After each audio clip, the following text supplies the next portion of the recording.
За их үзэгч та бүхэндээ шинэ 7 хоногийн мэндийг хүргэе. UBS Liz Coffee цай нэвтрүүлэг дараагийнхаа зочны үзэгч та бүхэндээ уулзахад бэлэн болсон байна. Ингээд өнөөдөр манай студиуд Англи хэлний академийн захирал Toastmasters Монгол үндэсний байгууллагын тэргүүн шинжилгээ ухааны доктор дэд профессор Ган Шимэг, за мөн Англи хэлний академийн Jolly Kids брэнд сургалтын хөтөлбөрийн удирдагч магистр багш Инсах, за мөн Jolly Kids хөтөлбөрийн ууган сурагч Нандин Эрдэнэ Тэмүүлэн нар манад ирсэн байгаа. Та нартай өглөөний мэндийг хүргэе. За гэгээ өглөөний мэндээ. За хүрэлцээрсэн зочдтой бол эрхэм үзэгчдийн сайхан өглөөний мэнд хүргэж байна. Тэгэхээр дэлхийн хэл болох англи хэлний талаар яг одоо бид нэр ярилцахад бэлэн болсон байна. Тэгэхээр үзэгчтэй бас дэлгэцэн дээр ойртоорой гэж урмаар байна. Тэгэхээр кофе цай ярилцлага нэвтрүүлэг маань эхлэхээс өмнө зочдтойгоо сайхан амттай сайхан кофе цайгаар дайлдаг уламжлалтай та дөрөв маань юу уух вэ? Кофе уух уу, цай уух уу? За цай ууя.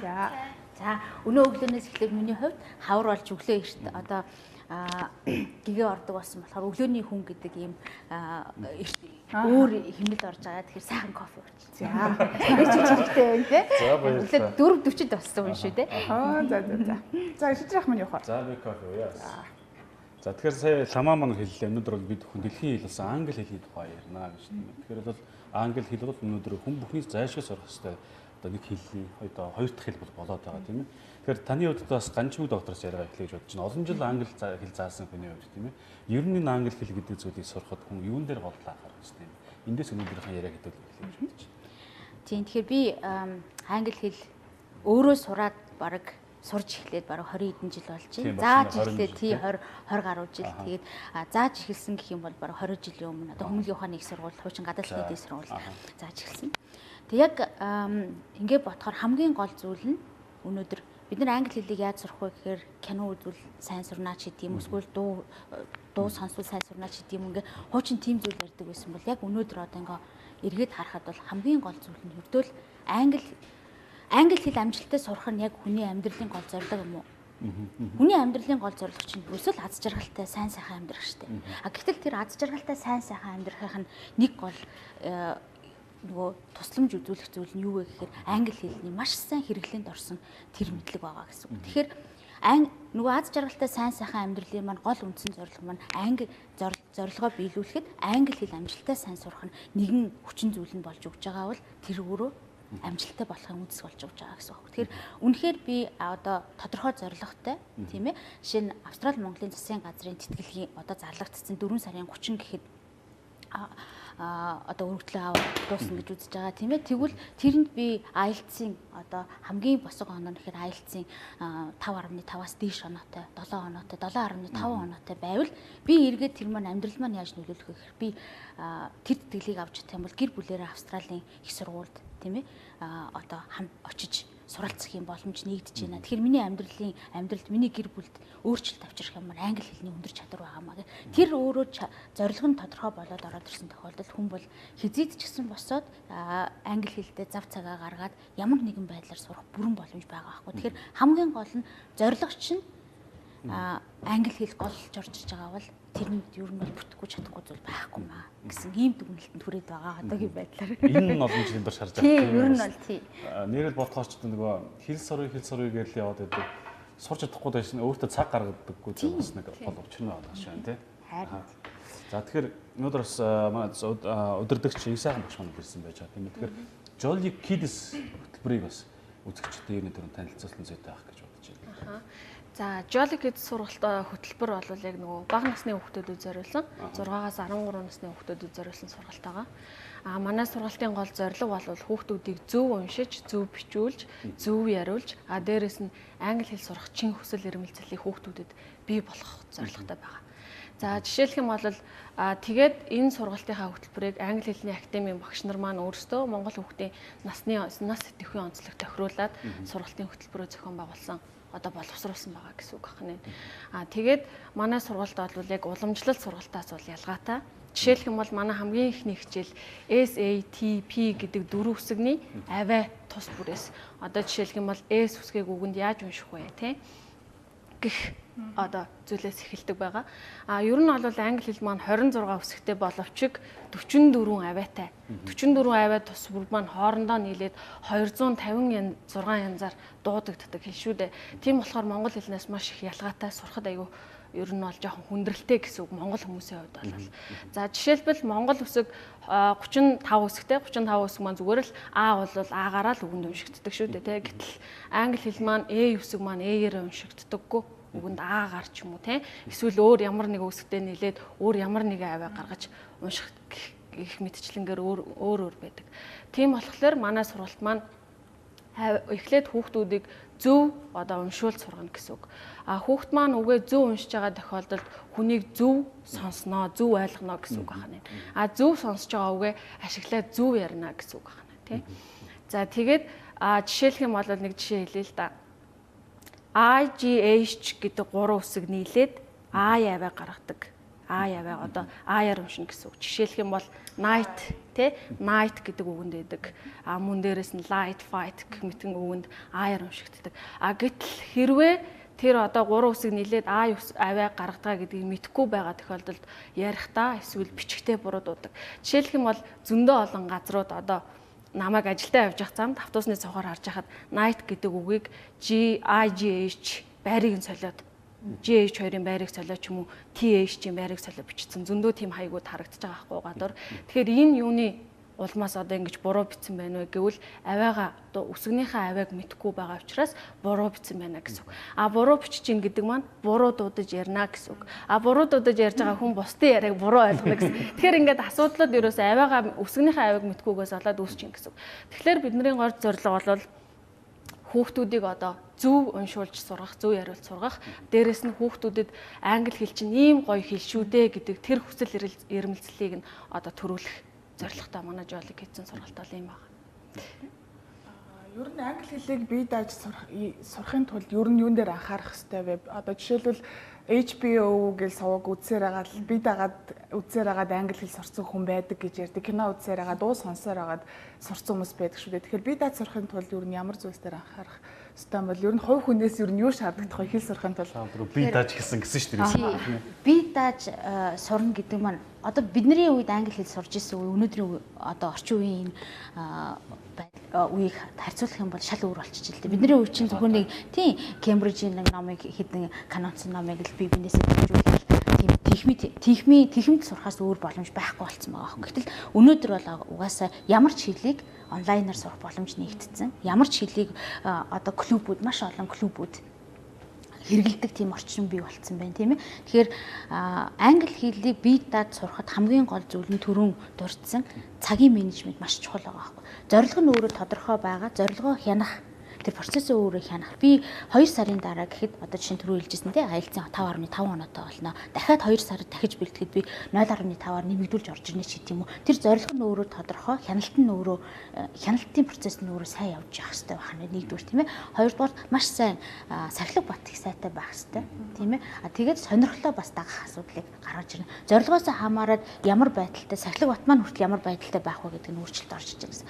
А яг кино үзэхдээ үзэх юм бол зүгээр кино бол пассивны маягаар entertainment гэдэг нь одоо зугаацж маягийн юм уу сайхан ингээд өөрт нь таалагдсан маягаар үзэхтэй биш тэрийг сургалтын хэрэглэгдэхүүн болгож үзэх нь чухал болж байгаа аахгүй. Тэгэхээр өөрөөр хэлбэл 2 цагийн туршид гарах киног 10 удаа таслаад 10 минутаар нь тасалчих хэрэгтэй гэсэн үг байхгүй. Тэгээд дахин тэр киногаа зүгээр үзэхэд бол хүн уран нуграачийн хүн хараад мундаг уран нугардаг болно гэж яаж ч утсан чадахгүй шүү дээ тий. Тэрнтэй адилхан онлайн мянга үзсэн ч гэсэн хэрэглэхгүй л бол хэрэглээнд орж чадахгүй. Тийм учраас киног жишээ нь яаж бүтээлчээр бие дааж сурахтаа ашиглаж болох вэ гэхээр 10 минутаар таслаад 10 минутаар тасалсан зүйлээ анхааралтай сайн сонсоод өөрөө яах нь буулгаж бичих хэрэгтэй байна. Буулгаж бичсэн зүйлээ эргээд нөгөө кинонд тоглож байгаа жүжигчдийн хооронд өөрөө яг тэрэн шиг тийм эмоцтой тийм сэтгэлийн хөдлөлтөй тийм байдлаар хэлээл keep your words тий. You should keep your words гэдэг ч юм уу тий. Тэр нөгөө эмоц нь яаж сэтгэлийн хөдөлгөөн яаж орж иж байгаа нэг давхар ороод үгийн дангаар нь биш яг нөгөө өгүүлбэр дотор орж байгаа тэр контекстын давхар тогтоогоо явуул маш амархан хэлэндээ өөрөө дуртай болно. Процессоо өөрөө яах нь хянаад явчих болно гэсэн үг аахгүй. Дуу сонсгочсэн ялгаагүй. Зүгээр сонсоод байвал сайжрахгүй. заавал өөрөө дуулдаг байх хэрэгтэй тий. Бид нар Jolly Kids-тэй тий хүүхдүүд дуулдаг.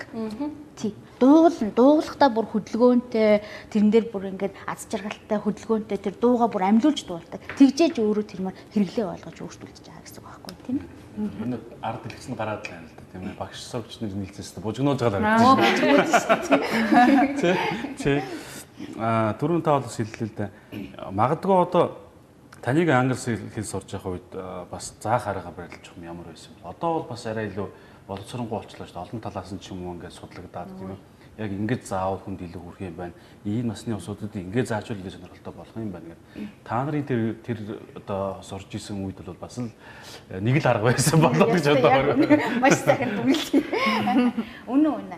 Жишээ нь англи хэлний актив 2005 онд анх байгуулагдсан. Одоо 12, 13 дахь жилдээ ороод байна шүү дээ. Тийм ээ. Тэгэхээр бид нарын манай активаар дамжиж одоо англи хэлний нэг чадвараа дээшлүүлсэн бүх насны хан байна гэж хэлж болно тийм ээ. Тэгэхээр энэ хүмүүс маань өөрөө эргээд харахад бидний нөгөө туршилт судалгааны гол төв маань болчихж байна гэсэн үг байхгүй. Өнөөдөр 11 сараас хойш одоо 3 IELTS-ийн групп манай дээр хичээллээд гарлаа л да. Тэгэхэд IELTS-ийн группийн дуусны дараагаар IELTS өгсөн хүн болгоны артал за одоо доржоо маань 7 оноо авлаа тийм ээ. Листен дээр 8.5 авлаа. Гэтэл хин Отком маань бичиг дээрээ 6.5 авлаа гэдгийн цаана дандаа нөгөө дүгнэлт дандаа юм давхар нөгөө нэг одоо ийм онлайн болон практик дээр за яаж заавал сайжруулах гэж үргэлжлэн бид нөгөө програмаа өөрснөө шинжилж явж байгаа. Тэгээд яг түрүүний хэлдгээр 10-20 жилийн өмнө зааж исэн арга бол үндсэндээ нөгөө тэнхмийн сургалт дээр шилжүүлээд араасаа харж сунгуутал яах нь багшийн хэлснийг л сонсдгол байлаа шүү дээ. Тийм нөгөө итгэхгүй хэлбэр байсан бол одоо орчин үеж огт өөр болсон. Бүр огт өөр болсон тий. Одоо бол баруун тарих маш сайн судлагдсан байна. Тийм ээ. Тэгэхээр баруун тарих хөгжүүлэх сургалтын арга технологиудыг бид нэр авч байна. Аз жаргалтай байвал илүү их зүйлийг хүн хүлээж авдаг юм байна гэдгийг мэдж байна. Тэгээ шууд хэрэглээнд нь орчингийн өөрчлөлт. Тэр нөгөө хэрэглэх боломжуудын тэр орчнуудыг бий болгодог. Toastmasters-ийн клуб англи хэлний актив дээр ажиллаж байна. IELTS-ийн speaking клуб одоо ажиллаж эхэлэх гэж байна. Тийм ээ. Хүүхдүүдийн хувьд тэгэхэд хичээл дээрээ сая хагас өдөр яаж орлоо тань? Сая хагас ер нь бол манай Jolly Kids бол одоо ерөнхийдөө 3 төвшний ангитай явж байгаа байхгүй. Тэгээд манай хоёр болохоор одоо яг 3 дахь төвшний ангид нь одоо хамгийн дээдлийн төвшөнд нь явж байгаа гэсэн үг. За дээдлийн төвшөнд Jolly Kids 3-т явж байгаа хүүхдүүд маань 14 хоногт нэг удаа 2 минутын speech бэлдэж ирдэг. За өнгөрсөн 7 хоногийн хичээл дээр жишээлбэл My favorite cartoon гэсэн сэдвтэй миний дуртай хүүхэлдэйн кино гэсэн сэдв дор хүүхдүүд маань өөрсдийнхөө дуртай хүүхэлдэйн киноныхаа талаар speech одоо тэг илтгэл бэлдэж тавьсан байгаа. Энэ бол маш сонирхолтой. Хүүхдүүд бүр ингээд speech 50 гэх ингээд бэлдээд маш их одоо хүлээлттэйгээр орж ирдэг нэгдүгээр. Хоёрдугаар зэрэг гэхлээр англи хэл сурж ийн гэхлээрэл зөвхөн одоо нэг одоо жишээлбэл past simple цаг чинь юм байдгийн. S дээр нэмэх нь одоо юу ч байдیں۔ Тэгэж заах биш. Англи хэл сурах гэдэг бол сурахаас гадна өөрийнхөө ерөнхий мэдлэгийг өөрөө хувь хүн гэдэг талаас өөрсдөө хөгжүүлэх хэрэгтэй байдаг байна тий. Тэгэхээр манай яг сургалтууд бүх шатны сургалтууд яг энэ талаас явдаг. За тэгэхээр өнгөрсөн хичээл дээр бол бид нар маш олон фактууд тий сонирхолтой зүйлүүд мэдэж авсан байгаа. Жишээлх юм бол одоо хичээл маань бүх хичээл маань англи хэл дээр шүү дээ. Англи хэл дээр явж байна. Жишээлх юм бол одоо том хүн хүүхэд хоёр аль нь одоо илүү олон ястай байдаг вэ ч юм уу те shark одоо махчин заагас халим хүн гурван аль нь олон шүттэй байдаг вэ ч юм уу их энэ талаар мэдээллүүдийг мэдээж авсан. Одоо энэ хичээлүүд маань бүх англи хэл бүгдээрээ англи хэл дээр явдаг гэсэн. Тэгээд дээрэс нь манай найзын төрсөн өдөр болсон байгаа те. Тэгээд бид ангидаа төрсөн өдрөө тэмдэглэж гэх юм ийм байдлаар ингээд чөлөөтэй хэрэглээнд оруулах. Хамгийн гол нь хэрэглээнд ороод нөгөө сурсан мэдсэн юм үр ашгаа, үр шимээ өгж ийн гэдэг нь цаашаа явах гол одоо нөгөө хөшүүрэг нь болж өгж байгаа гэсэн үг байна шүү дээ, тийм ээ. За студид маань англи хэлний академид суралцагч хөрх октод манаас хүрэлцээрсэн бас тэглээсээ уулзах бах өөрсдөө танилцуулаач англи хэлний академид хэдий хугацаанд суралцж байгаа. За та ярт гарсан үр дүн ямар байна вэ? За миний нэрээ Тэмүүлэн гэдэг. Би одоо ингээд Jolly Kids-тэй 2 дахь жилдээ сурж байна. Тэгээ энэ хугацаанд би ингээд юмыг айгүй олон талаас нь яаж сурах талаар мэдэж авсан. Тэгээ бас хурдан байх талаар тэгээ бас сэргэлэн тий.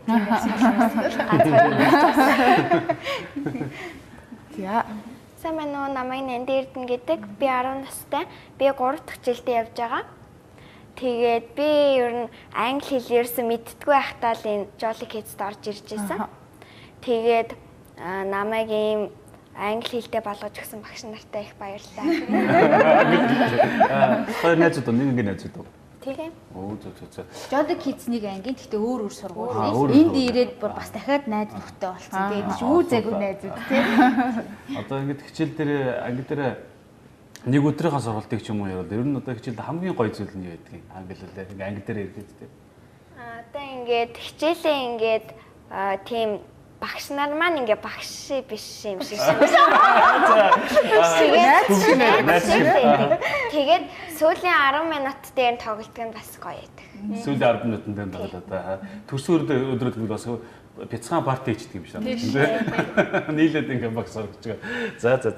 Тэгэхээр интерактив гэдэг бас нэг юм сүүлийн хөтөлбөр болоод дуудаад байгаа шүү дээ. Тийм. Энэ хөтөлбөрийн талаар бас ярьж өгч интерактив. Анх 2005 онд англи хэлний академиг байгуулахад нөгөө үндсэн хөтөлбөрүүдэд интерактив элит хөтөлбөрүүд гэж тийм нэр өгсөн юм би. Би бол өөрөө хэл шинжилгээ ухааны доктор хүн л дээ. Тэгээ яагаад интерактив гэхээр заримдаа манай академийн уцтад танах интерактив юу байгаа програм байгаа гэж хэдэн дөрөөр зарддаг гэж хүмүүс асуудаг. Тэгээ яг нөгөө програм гэж ойлгоод байгаа гэсэн үг байхгүй. Яг биний хувьд яагаад анх интерактив гэдэг энэ үгийг өгсөн юм бэ гэхээр ерөөсөө хэл сурна гэдэг чинь ганцаараа хийдэг ажил биш ээ. Ерөөсөө хамтдаа бүгд идэвхтэй оролцох хэрэгтэй. Тэр нь гэр бүлийн бүх гишүүдийг гэр бүлийн англи хэл олж иж өөрөө үр дүнтэй байх хэрэгтэй. Би англи хэлний сургалтанд явлаа гэж оройн ажиллаа тараал ядарсан хүн сургалтанд явлаа гэж орой нэг 9 өнгөрөөгөл 10 үед гэртээ харж штэ. Тэгэхэд эхнэр маань юм уу яах нь миний хань намайг юу гэж хүлээж авах вэ? Дэмжих хэрэгтэй байхгүй тийм хамтдаа тэнд англиар ярьдаг өдөр бий болдог. Хүүхдүүдэд явуулаа гэхэд эцэг эхийн өөрснөө яах нь нэмэр болдог. Тэр нөгөө Jolly Kids жишээ нь манай Facebook-ийн нууц групптэй тэн дээр эцэг хүүд өдөр болгон хичээл ямар хичээл орсон даалгавруудаа яаж хийх вэ гэж хүүхдүүдэд туслаад явдаг. Тэгэхээр багш суралцагч эцэг их гэр бүл гэдэг энэ нөгөө найз нөхөд гэдэг энэ холбоо хүмүүсийн харилцаан дээр тэр идэвхтэй байж энэ чинь англи хэл сурахтаа амжилт гаргадаг юм а гэдэг тийм зүйлээрээ тийм утгаар нь интерактив гэдэг тийм нэрийг өгсөн юм а. Тэгээ үнэхээр тэрийг бид нар бас маш сайн хэрэгжүүлж явж байгаа. Элит гэдэг утга нь болохоор суралцагчаа дээдэлдэг. Суралцагчийнхаа одоо тавьж байгаа тэр шаардлага тийм ээ суралцагчийнхаа зорилгот нийцүүлсэн тийм сургалтыг бид нар санал болгох юм. Орчин ч гэсэн бас сурахад тийм болцоотой одоо юу гэдэг нэг 5 тухтай тийм сайхан орчныг бүрдүүлэх ёстой маа гэдэг үгнээсээ бид нэр элит гэдэг. Хүнээ дээдэлж байна, харилцагчаа, суралцагчаа дээдэлж байна гэдэг утгаараа элит гэдэг. Яг бол боловсролын байгуулагч угаасаа юу шүү дээ үйлчлэгээний бизнес шүү дээ тийм ээ. Жишээлх юм бол одоо манай англи хэлний академид яваад орох юм бол манайд ерөөсөө ар ингэж шилжүүлээ харсан ширээ байхгүй.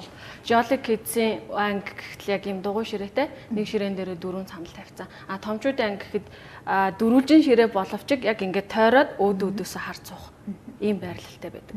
Тэгэхээр ер нь бол хэл гэдэг бол яг харилцаан дээр тулгуурлаг тий би биентэйгээ харилцаж ийж ярьж ийж одоо сурдаг тийм зүйл байгаа. Гэхдээ бас нэг зүйл томоосдог. Эндээс би хараад хахад Монгол гэр бүл хичээл зааж чинь тэгэхээр бас 100 бас натур нэг анги танхим суугаад авах биш хичээлээс гадуур бас нэлээд олон арга хэмжээний зохион тийм ээ ийм байдлаар хичээлээ явуулдаг. Жишээ нь бизнесийн англи хэлний сургалт гэж байгаа байхгүй манайд одоо анхнаас нь явжсан 13 жилдээ ороо явж байгаа хөтөлбөр шинжилгэдэл яваад байна. Бизнесийн англи хэлний сургалт гэхэд жишээ нь хоолнд орох гэдэг бол тийм ээ одоо бизнесийн түншээ хоолнд урьж орно гэдэг бол заашгүй шаардлагатай зүйл шүү дээ. Гэтэл тэрийг бид нэр одоо ресторанд яаж хоол захиалах вэ? Яаж одоо ямар хоол нь сайн бэ гэдэг хэлэх вэ гэдэг ч юм уу. Тэр үг хэллэг бүх зүйлийг анги дээрээ үзсэн юм а. Эргээд бид нэр ресторанд орж тэрийгээ давтаад нэг нь зөөгч болдог, нөгөөтг нь харилцаж түншин болоод хамт ордог ч юм уу. Ийм маягаар нөгөө одоо орчны солио тэг бодиттой байдлаар тэр хүнд чинь хэл сурахгүй бол угаасаа тэр зүйл чинь хийд юм ингээл агаар цэцэгтэл өнгөрнө гэсэн үг шүү дээ. Заавал хэрэглээнд оруулах тэр голж анхаардаг гэсэн үг байна. Хэл сурахад яг яалтчгүй хуу хүнээсээ бол хүсэл эрмэлзэл хичээл зүтгэл бол яалтчгүй хэрэгтэй болно. Дээрээс нь та дөрөв хэлсэн бас гэр бүлийн хүмүүс нь дэмжих хэрэгтэй гэж хэлсэн. Тэгэхээр ер нь англи хэлний академид одоо жишээлбэл би суралцъя гэж бодоход яг ямар шалгууруудыг тавьж оруулах вэ? Жишээлбэл төвшин тогтоох шалгалт гэдэг юм уу? Эсгээс өмнө юм шалгалтууд байгаа юу? Тэгэхээр хамгийн түрүүнд англи хэлний академид орох гол шалгуур гэдэг нь үнэхээр танд англи хэллээ сайжруулах. Гэхдээ би түрүү хэлсэн нөгөө бодиттой зорилго тавьчихсан ямар хугацаанд бид нар англи хэлний академиг манай утас дуурна тийм ээ. За таны зорилго юу вэ гэж хэлж асуудаг. Та гадагшаа явах гэж байна уу? Шалгалт өгөх гэж байна уу? Тийм ээ. Эсвэл та одоо ажлын байран дээр ч англи хэл хэрэгтэй. Тэр зорилгодоо таарсан зөв анги руугаа орохын тулд танд тантай зөвлөлдөн гэсэн үг. Танд эхлээд хамгийн түрүүнд зөвлөгөө өгч байна. Тэгээ мэдээ дараа нь төвшин тогтоох шалгалт явж байна тий. Давхар нэг анхаарч үзэх хэрэгтэй зүйл нь хизээ та сургалтанд суух бололцоотой юм. Нөгөө цагийг ч бас анхаарч эхэлж байгаа гэсэн. Үнэхээр ажлын ачаал асар ихтэй байгаа тохиолдолд яаж орж ирсэн дээр ажлын бус цагаар байх уу, амралтын өдрүүдээр байх уу, тийм ээ. Эсвэл одоо бол шинэ бүр өглөө эртний ангиуд манайд нэгдэх гэж байна, тийм ээ. Тэгэхээр энэ болгон зүйл хамгийн гол зүйл нь англи хэлээ үнэхээр надад хэрэгцээтэй болчихлоо. За би одоо сурахгүй болохоо байлаа гэдэг нэг хүн чинь нэг чин сэтгэлээсээ бүр зориод ирдэг штэ. Тэр нүдэнд нь бүр ингээд одоо сурахгүй болохоо. Яг тийм л чин сэтгэл бай хамбал тэгэл угаасаа хоёр талаасаа нөгөө одоо ярилцаж зөвшөлдсөд тэгээ сургалтанд ороход болж байгаа гэсэн. Тэгвэл хин нэгний одоо албан шаардлагаар ч юм уу ээж нь хүүхдэд агуулад танах сайн гэж нэг хүүхдэд агуулад ирдэг. Гэтэл хүүхд маань өөрөө чинь жолог хийж сургалтанд суух сонирхолтой ч гэж болно. Одоогоор арай бэлэн биш ч гэж болно шүү дээ. Тэгэхээр суугаад үз. Тийм ээ? Сургалтанд суугаад үз. Таалагдвал үлд. Ямар байх нь вэ? Ямар санагдав? Тэр чинь их чухал байгаа гэсэн үг байхгүй. Тэгэхээр ер нь бол ингээд хүүхдүүдийн хувьд бол тэртээ тэргүй сурхаас өөр арга байхгүй болцсон тийм. Томчуудын хувьд болохоор юу анхаарах хэрэгтэй вэ гэхээр нөгөө аз жаргалтай амьдрал, утга учиртай амьдралынх нь нэгэн хэсэг нь англи хэл тэр тусламж үзүүлэх зүйл нь болоод байгаа бол бид нар байна гэсэн үг байхгүй. Би зүгээр хат гэж анзаарч хараад байдаг. Ер нь ингээд одоо магадгүй ирээдүйн хойч үе багаас нь ингээд энэ одоо тийм ээ англи хэл ингээд бэлтгээд заажраад ирэхээр эдгээр маань том болоод одоо юу гэдэг нийгэмд бол ер нь бараг хэлгүй хүн бол хэцүүхэн болж байна. Тэр хэрээрээ одоо юу гэдэг нь улсыг харах өнцөг тийм гаднаас харах өнцөг арай нэг жоо өөр болчихдог тийм ээ. Бас нэг арай илүү үнэлдэг ч юм уу тийм ээ. Ядаж нэг хилтэй учраас одоо ийш харилцаа холбооч гэдэг юм улсын бүр хөгжилд хүртэл их тийм улсаа ач холбогдолтой юм болов уу гэж анзаарч хараад байдаг шүү. Тийм шүү дээ. Одоо угаасаа дэлхийн нийтээр хүлээн зөвшөөрсөн. Юу хүлээн зөвшөөрсөн бэ гэхээр бага насны хүүхдэд тий хөгжмийн боловсрал олгох, хэлний боловсрал олгох гэдэг бол заашгүй зүйл юм ба. Хүүхэд бол 12 нас хүртэл тийм ээ 12 нас хүртэл ерөөсөө юу зааж юу сургана тэр болгоны бүгдийг хүлээж авч чадвартай тийм онцгойтой гайхамшигтай цаанаас заяасан авьяастай байгаа байхгүй. Гэтэл хоёр одоо би жишээ нь энд юу авчихсан байна л да. Хоёр хэлтэй хүний тарих хэрхэн ажилт юм бэ? Бүр судалгаанд гарцсан. Тийм ээ. Тэр судалгаан дээр юу гэж үзэж байна вэ? Нэг хэлтэй одоо өөр төрлөх хэлээрээ ганцхан төрлөх хэлээрээ ярьдаг хүнээс хоёр хэлтэй гадаад хэл нэг гадаад хэл эзэмшсэн хүний хувьд бол энэ үл яах вэ? Бүр бүх талаараа сэтгэн бодох төвшнөр өөрж бай, ажил амьдрал дээр одоо тэр нөгөө юмыг ургуулan бодох чадвар бүх зүйлээрээ давуу байна гэдэг нь бүр ингээ тогтогдсон байна. Тийм. Тэгэхээр ялч ч байхгүй бидний хувьд зөвхөн англи хэл гэхгүйгээр олон өөр хэллүүдэд давхар суралцах боломж байна. Гэхдээ тэрийг нөгөө 12-оос өмнөх наснд нь сургаад эхлэх юм бол манай энэ хүүхдүүдтэй адилхан. Яг одоо Америкт сурсан уу? Гадаадд сураад ирсэн хүүхдүүд үү гэж хэлэхээр тийм цэвэрхэн дуудлагатай Монгол багш нар Монголдоо монгол хүүхдүүдэд заагаад тийм цэвэрхэн зөв дуудлагатай дуудлагыг одоо төлөвшүүлээ ингээд шууд харилцаанд оруулах юм эхлүүлээд тавьчихж байгаа байхгүй. Тэгэхээр энэ бол үнэхээр бахархмаар зүйл л тий боломж байна. Тийм тэгээд одоо манай Тэмүүлэн маань гэхдээ өнгөрсөн удаад сая 3 дугаар сарын 15-нд болсон World Speech Day гэдэг болсон байгаа. Тэрэн дээр болохоор бүх насны хүмүүс оролцох боломжтой. Тэгээд The Better World гэдэг сэдвийн доор одоо speech тавьсан байгаа. Тэгээд тэр speech-ийн одоо уралдаанд манай Тэмүүлэн маань орсон байгаа. За энэчнээс бол харж байхад бол үнэхээр дуудлага тий өөртөө ихтэй байгаа байдал энэ төр бол үнэхээр бахархмаар яг нөгөө хичээл заасан багшийн хувьд ч гэх юм уу тий ер нь бол харж байхад бол үнэхээр бахархалтай санагдчихсан. Одоо 10 дөнгөж 10 хүрж байгаа олонний өмнө гараад англиар илтгэл өөрийгөө илтгэл тавина гэдэг бол тэр чинь бол асар том шатвар шүү дээ. Бид нар хүртэл бараг л сандардаг шүү дээ. Тийм ээ. Тэгэхэд мундаг байгаа байхгүй маань хамгийн хувьд тийм ээ. Их дэлхийг одоо яаж хайрлах вэ гэдэг сэдвэр шүү дээ. Зөвхөн өөрийнхөө тухай биш те. Өөрөө ярих хэлбэлээ сандарсан үгүй юу? Энэ спичд ороход бол яг анх амар сандарч байсан одоо яаж гарна гээл. Тэгээ хоёроо гарахад бол амар байсан. Тэгээ яриад хэлэхэд арай гайг болсон. Тэгээд оролцоод би нэг ийм сертификат авсан, оролцсон гэсэн. Тэгээд дэлхийгээ яаж дээрдүүлэх вэ гээд Тэгээ бид хэд нөгөө нэг өөртөө ингээд хооч үе гэж яриад тэгээд угаасаа бохирдож байгаа дэлхийг яаж амрах вэ гэж ярилцсан. Тэгээд тэндээ ороод ингээд сертификат авсан. Дэлхийн илтгэлийн өдөр гэж Toastmasters Монгол үндэсний байгууллагын зохион байгуулсан ийм арга хэмжээ жил болгон одоо энэ жил 2 дахь жилээ зохион байгуулсан. Дэлхийн нийт 100-аад орнд нэгэн зэрэг зохион байгуулж улам далайц авч байгаа.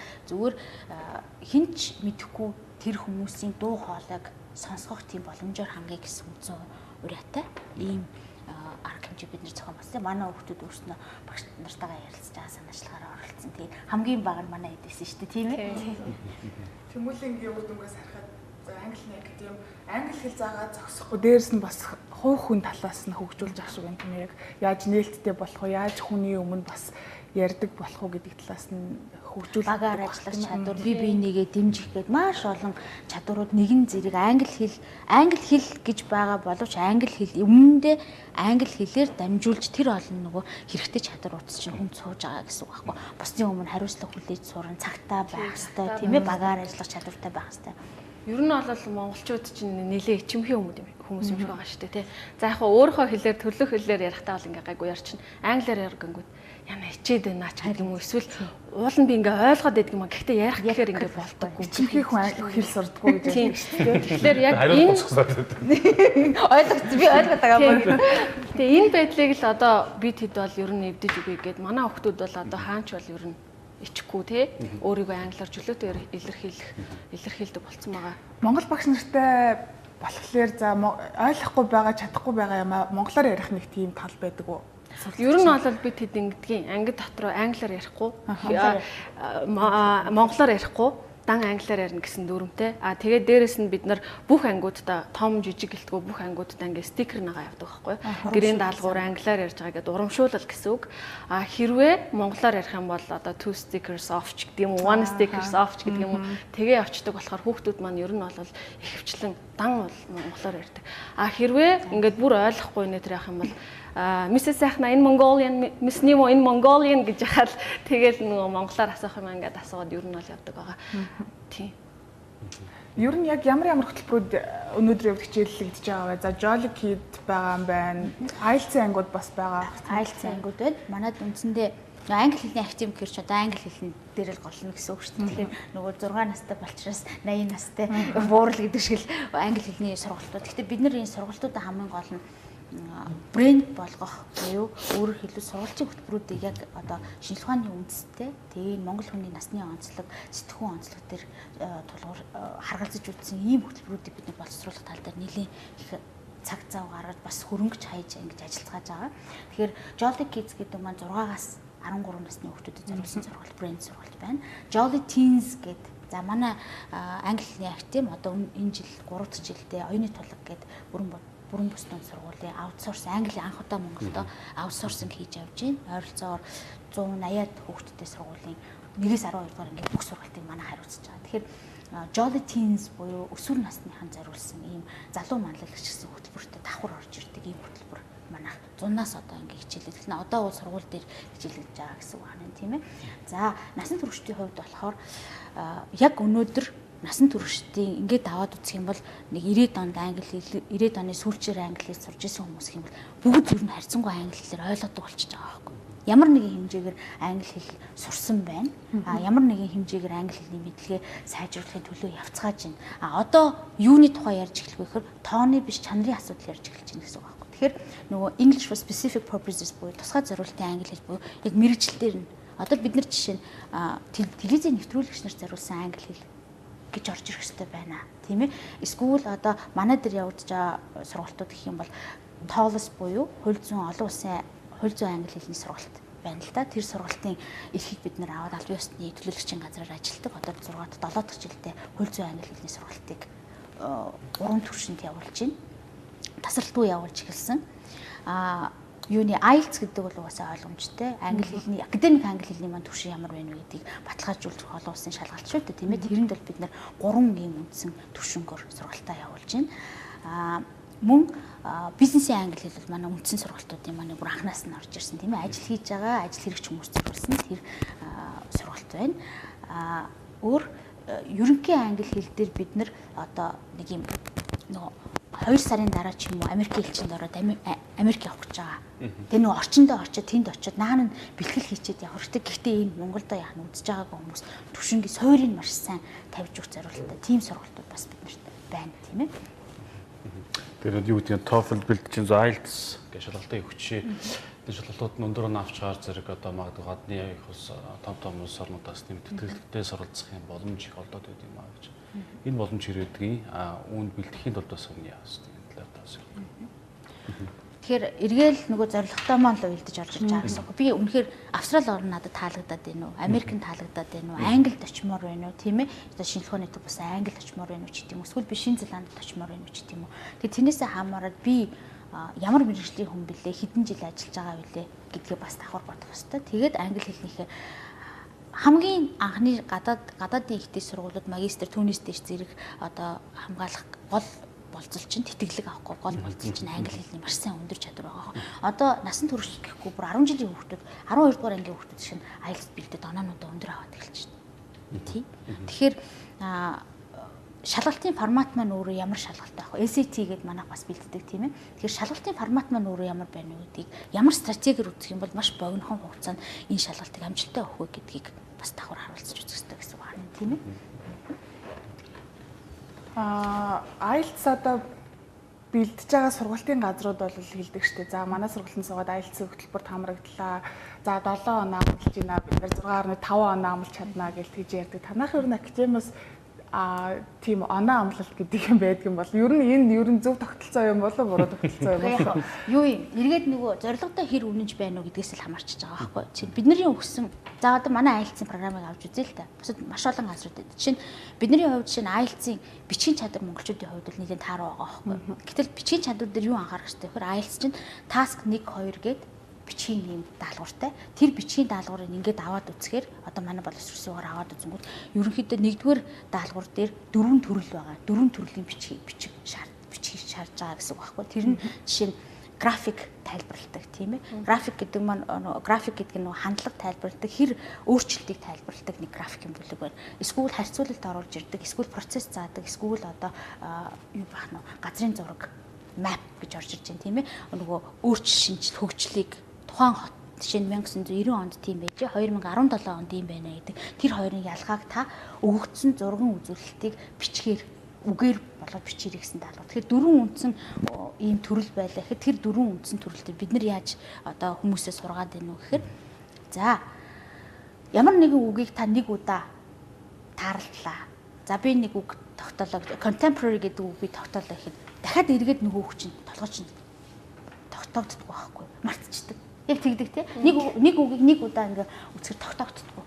Гэтэл яг сэтгэл судлаачид ямар судалгаа хийгээд үзсэн бэ гэхээр ерөөсөө ямарваа нэгэн зүйлийг 5-6 удаа одоо жирийн дундаж ой тогтоомжтой хүмүүс 5-6 удаа давталт орж ирэх юм бол тэр нь яг үнэхээр тэр хүнд яах нь хизэж мартагдахааргүй тогтно гэдэг ийм зөв тогтлыг гаргацсан байгаа байхгүй. Тэгэд бид нар тэр зөв тогтол дээр нь ямар зүйл боловсруулах вэ гэхээр жишээ тэр 4 эхний даалгаврын 4 төрлийн эссе дээр та 6 эссе бичээ.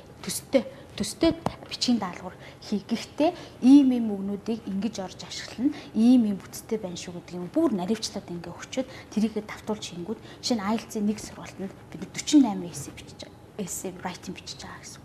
16 гэртээ 16 тест бүгэлж гин гэсэн үг байна. Гэртээ хийх хэрэгтэй. Тэрнийх нь юу хийх вэ, яаж хийх вэ гэдэг бүх зүйлийг чиглүүлээд өгсөн. Яг тэрнийхээ дагуу алдалгүй яах юм бол та хүссэн тэртээ дэргүй хүн манай дээрээ оноо амлаа гэж хэлсэн хэлээгүй хүн тэртээ дэргүй сайжраад өссөн оноонд хүрнэ гэсэн. Нэг зүйлийг анхаарах хэрэгтэй. Ямар байдалтай хэлвэ гэдэг нь их чухал байгаа байхгүй. Ямар төвшөнтэй хэлж чинь. Миний ерөнхий англи хэлний төвшин тааруухан байж би IELTS-ийн нэг оноо надад хэрэгтэй болоод байна да. Зарим жишээ нь Австрали зүгээр англи хэлний сургалтанд суухын тулд зохимжийн жоохон бага зэргийн тэтгэлэг авахын тулд 4.5 хэрэгтэй байна гэдэг амьсгаацсан орж ирж байгаа байхгүй. Бүр ингээд шахагдсан. Гэтэл тэр хүний зорилго өөр орж ирж байгаа байхгүй. Тэгвэл ерөнхий стратеги мэдчих юм бол давхар тэр хүн дээр англи хэл, ерөнхий англи хэлний чадварыг сайжруулах сургалт хөтөлбөр заавал орж ирэх хэрэгтэй болж байгаа гэсэн үг. Тэгэхээр оноо амлаа гинүү амлахгүй гинүү ямар байдлаар хэлэх нь хамаагүй зүгээр одоо тухайн сургалтын төвүүдээс өгж байгаа тэр шаардлаганда бүрэн дүүрэн нийцгээр маш сайн бие даалттай даалгавар юм хийгээд хичээлдээ 100% суугаад орж ирсэн тохиолдол үр дүнд хүү ер нь мэрихэд үр дүн гарахгүй байж байхгүй шүү дээ. Яаж ч үтсэн тийм ээ. Үсэх юм бол фул юм болдог чаддаг гэдэг шүү дээ. Баахан. Зуны сургалтууд ер нь одоо явагдах. Одоо бол ингээл 27 цагаар чинь хичээлж тарлаа тийм ээ. Одоо шаагаал ороод ирнэ шүү дээ. Сурья гэж. Тийм манайхаас хөдөө орон нутгаас их одоо нөгөө Jolly Kids гэдэг брэнд мань танигдаад эхэлж шүү дээ тийм ээ. Jolly Teens, Jolly Kids гэх брэндүүдэн танигдаад ирэхээр хөдөө орон нутгаас их холбогдож байгаа. Бидний зуны сургалт 6 сарын 12-наас эхэлнэ. Одоо бол үндсэн энэ 7 хоногт баш энэ 7 хоногт бид нар хүмүүстэй зөвлөгөө өгөөд шинэ сургалтууд эх 7 хоногоос одоо хууль зүйн англи хэл IELTS-ийн үндсэн бэлтгэлийн ангиуд тийм ээ Jolly Kids-ийн сургалтууд маань 6 сарын 3 хүртэл явагдах сургалтуудын хэлэлцдэг бас авч байгаа. Зуны сургалт маань бол 6 сарын 12-наас эхэлнэ. Тэгээд эрчимтэй явагдана гэсэн. Одоо явж байгаа сургалтын хэмнэлийг бодох юм бол эрчимтэй гэдэг нь 7 хоногийн өдөр болгон шахуу орно гэсэн 7 хоногийн 4 өдөр хичээллээ тасралтгүй хичээлээд явчихна гэсэн. Тэгэхээр нөгөө орчин давхар бүрдүүлж өгвөл сургандаа тий. Вакуумжсэн сургалт гэл байдаг шүү дээ тий. Нэг яг ингээл ганцаараа сууж байгаа л багштайгаа ингээл хоёулахнаа яриад сурдаг. Энэ тогтолцоо бол танад баг энэ тогтолцоог танахаасан гэж хэлж болохоор ашигээд бүгдээрээ нийлж агаад бүгдээрээ ярьж агаад гоё найз нөхөдтэй болоод нээлттэй ярилцсны үндснээр англи хэлийг сайн сурах ийм схем танай сургалтын төвд байгаа юм болов уу? Академид байгаа юм болов уу гэж анзаарлаа. Үнэ VIP сургалтууд байна уу хүмүүс бас л нөгөө зорилгоос л хамаарж байгаа гэсэн үг шүү дээ. Тийм ээ жишээ нь богино хугацаанд одоо шинэ хөрөнгө оруулагчтай компани одоо бизнес төлөвлөгөөг танилцуулах хэрэгтэй байна. Яаралтай юм сургалт авъя гэвэл тэр болж байгаа байхгүй тийм ээ. Гэтэл жишээ нь IELTS би 10 хоногийн дараа л өгөх гэж байгаа. Яаралтай хэрэгтэй байна гэвэл тэр VIP сургалт ганцаарчсан багштай сургалт бол тэр зорилго нь нийцэж байгаа гэсэн үг. Тэрнээс биш ерөнхий ерөнхийдөө сайжруулах хэрэгтэй гэж үзэх юм бол яалт жоохгүй харилцаа учраас багаараа хамтдаа алдаж онол явж явах хэрэгтэй гэсэн үг байгаа байхгүй. Тэгээ алдаанаасаа суралцаад орж ирнэ гэсэн. Тийм. Тэгээ бас дээрэс нь бие биенээсээ суралцсан гэсэн үг. Хүн ганцаараа суугаад болвол ер нь бол нэлээд удаан агц гаргана гэсэн үг шүү дээ. Тэгэхээр яг багаараа ажиллаж ийж бие биенээсээ суралцсан бие биенийхээ алдаа оноог олж харна. Тийм. Тэгэхээр үр дүн нь бол нэлээд сайн гэсэн үг багаараа ажилласан тохиолдолд. Тэгэхгүй бас өглөөний анги хичээлэх гэж байгаа гэсэн талаар мэдээлэл өгч ажилтай хүмүүс оройн бас завгүй орой хүртэл ажилтай хүмүүс байж болно. Өглөө завтай байгаад байдаг. Гэтэ энэ үедээ амжуулаад сурчих гэсэн юмсэндээ байдаг шүү.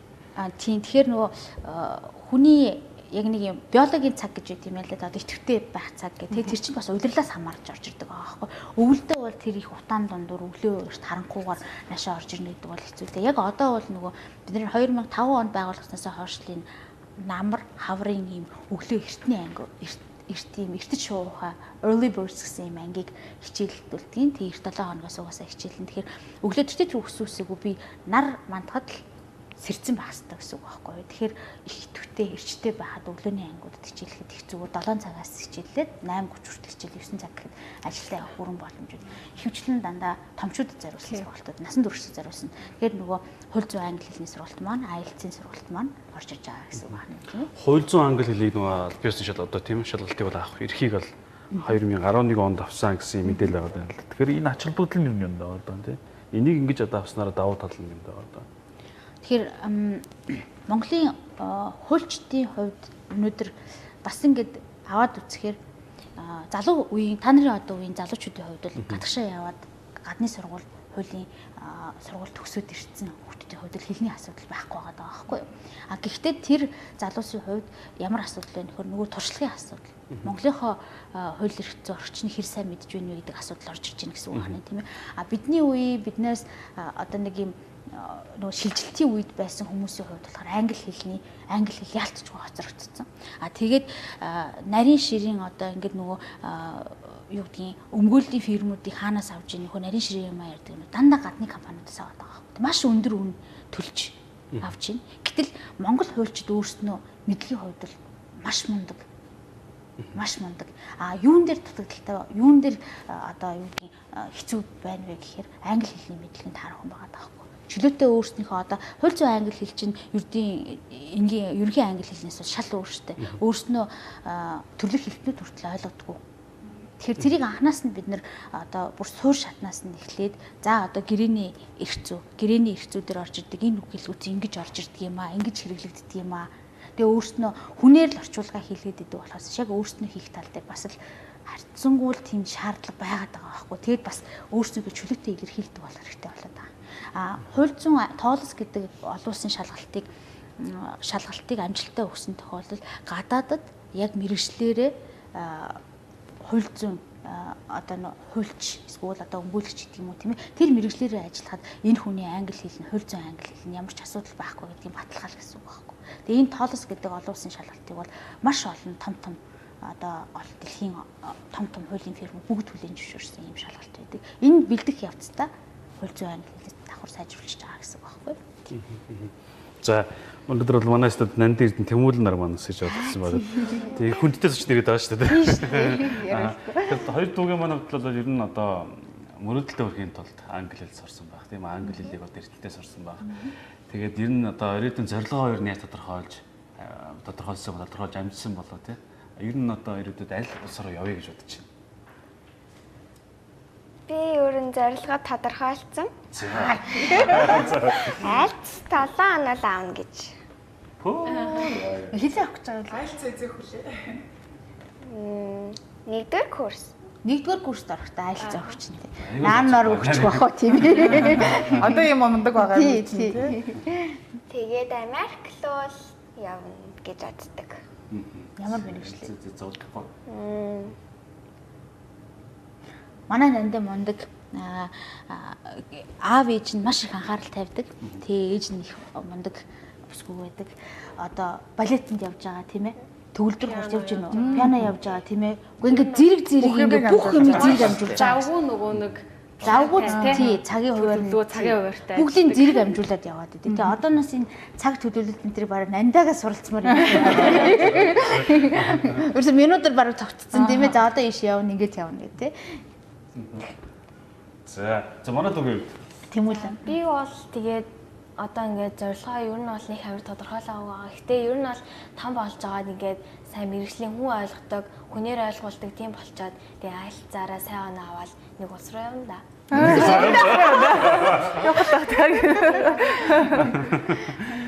Та хоёр маань 7 хоногт хичнээн удаа хичээлдэг үү? Хэдэн цагаар хичээлж байна? 7 хоногт нэг удаа 3 цагаар. 3 цагаар. Тийм. Амралтын өдрөөр.